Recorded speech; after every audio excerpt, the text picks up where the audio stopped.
ఇగో wrong number కిలేడి అట. Vajedu SI ఆత్మహత్యకు కారణమైన మహిళ అరెస్ట్ అయిందట.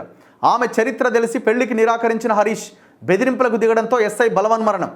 రాష్ట్రంలో సంచలనం సృష్టించిన ములుగు జిల్లా వాజేడు ఎస్ఐ రుద్రారపు హరీష్ ఆత్మహత్య కేసులో మిస్టరీ వీడింది.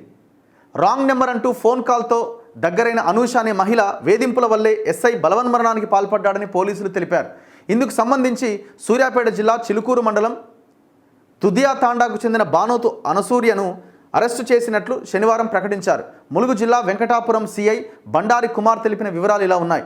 దుదియా తాండాకు చెందిన అనూష హైదరాబాద్ శివార్లోని ఒక ఇంజనీరింగ్ కాలేజ్ అడ్మినిస్ట్రేషన్ విభాగంలో పనిచేస్తూ ఉంటుంది. అనూష గుర్తు తెలియని వ్యక్తులకు ఫోన్లు చేసి పరిచయం పెంచుకొని ప్రేమ పేరుతో దగ్గరై బెదిరింపులకు పాల్పడుతూ ఉంటుంది. ఇందుకు సంబంధించి ఆమె పైన పలు కేసులు కూడా ఉన్నాయి. ఈ క్రమంలో దాదాపు 7 నెలల క్రితం వాజేడు ఎస్ఐ హరీష్కు కూడా ఫోన్ చేసింది. రాంగ్ నెంబర్ అంటూనే మాటలు కలిపి అతనితో పరిచయం పెంచుకుంది. తరచుగా ఫోన్లో మాట్లాడుతూ ఉండడంతో ఇరువురి మధ్య సాన్నిహిత్యం పెరిగింది. అనంతరం ఒకరోజు హరీష్ వద్ద పెళ్లి ప్రస్తావన తెచ్చింది. అయితే మరోపక్క అనూష చరిత్ర తెలుసుకున్న హరీష్ ఆమె ప్రతిపాదన తిరస్కరించి దూరం పెట్టాడు. దీంతో తనతో పెళ్లికి నిరాకరిస్తే తనను శారీరకంగా వాడుకున్నామని మీడియాకు పోలీసు అధికారులకు చెబుతానని అనూష హరీష్ను బెదిరించడం మొదలుపెట్టింది.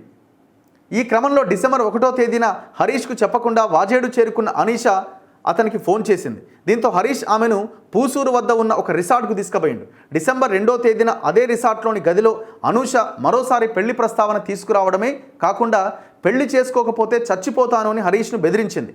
ఈ క్రమంతో తీవ్ర ఒత్తిడికి లోనైన హరీష్ తన సర్వీస్ రివాల్వర్తో కాల్చుకొని ఆత్మహత్యకు పాల్పడ్డాడు.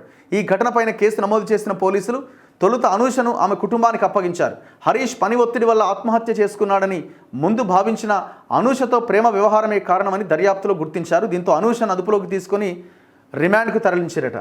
సో మొత్తానికి దాంట్లో ఒక క్లారిటీ వచ్చిందనమాట.